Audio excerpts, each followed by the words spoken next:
Hello, this is Dennis Green with Church Development and the Stewardship System. Over the past 18 years, we have helped hundreds of churches and raised hundreds of millions of dollars.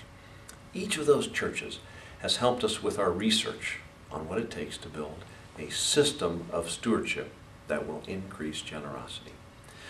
What we've discovered is that there is a direct correlation between building community and generosity. Let's go back to that definition of stewardship, which is God's blessings flow through me. For people to have that sense, they need to have that sense that they are connected to a community that is larger than them and more long-term than just here and now. Believe it or not, Viktor Frankl used the same words when he described the survivors of concentration camps. To live, to survive that horror, he discovered they had to have that sense that they were connected to something much bigger than themselves and much more long-term than just here and now.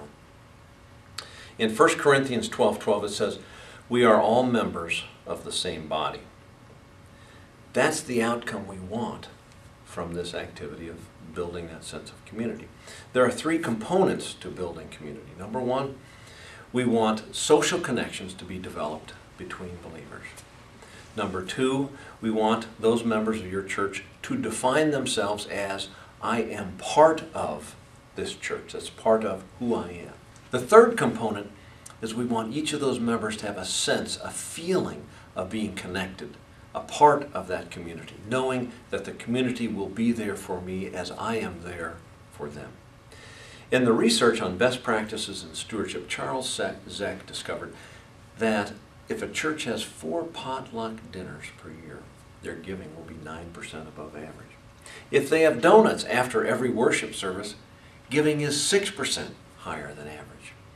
In the church development analysis of successful capital campaigns, we discovered there was a direct correlation between event attendance and making a pledge.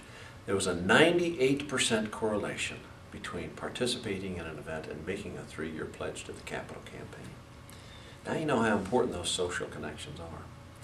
The methods that you can use to develop those social connections include creating an assertive welcoming program, where you ask every member of the church to be part of the welcoming committee. What it means is you're asking everybody to take a step out of their comfort zone and to welcome people who are new to the congregation. That facilitates an internal change. The second and most powerful is to create a series of small groups where individuals can develop long-term social connections between themselves and other believers. It's an essential step on that faith walk to be supported in a small group like that. Potlucks, easy to pull off, inexpensive, a lot of fun. We recommend you do 4 per year. Donuts after worship service, not very expensive. They're usually a break even, but they facilitate dialogue that evolves around a cup of coffee and a donut. We have a few spare minutes, we interact with the person nearest to us, and we make a new friend. That has a direct impact on generosity. Every church ought to have a special event every year, whether it's an auction or some activity that is a celebration. Perhaps you could honor your volunteers. This is a way to discover those among us who have risen above and beyond and are worthy of our congratulations. Certainly every church ought to have an old-fashioned picnic where we gather together to break bread and celebrate during the summertime. Let me tell you 2 success stories. St. Therese of Parkville had a difficult time generating the consensus around building a new worship space. So the pastor chose to sacrifice 2 months of his life and attend 20 different events in which he gathered people together to talk about the church vision. As a result, he gained 10 pounds. However, he also raised 250% of annual giving in pledges to the capital campaign. It was a smashing success. Another good success story comes from Village Presbyterian Church. They had a failed campaign just a few years earlier. They raised $2 million, which by many circumstances would be a significant success. However, when you compare it to this next campaign, you'll see it was not as successful as it could have been. We had the good fortune of having a donor offer to sponsor a series of dinner events at a nearby country club at which he was a member. He decided to foot the bill, knowing that these social activities would have a correlation with generosity.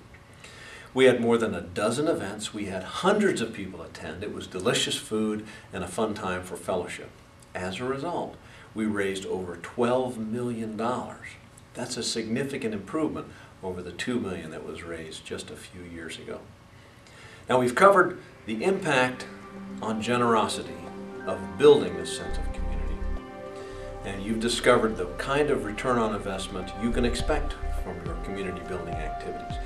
If you need more help and want to talk about it, please call me at the number on your screen or look at our website at thestewardshipsystem.com. So go forth, good luck,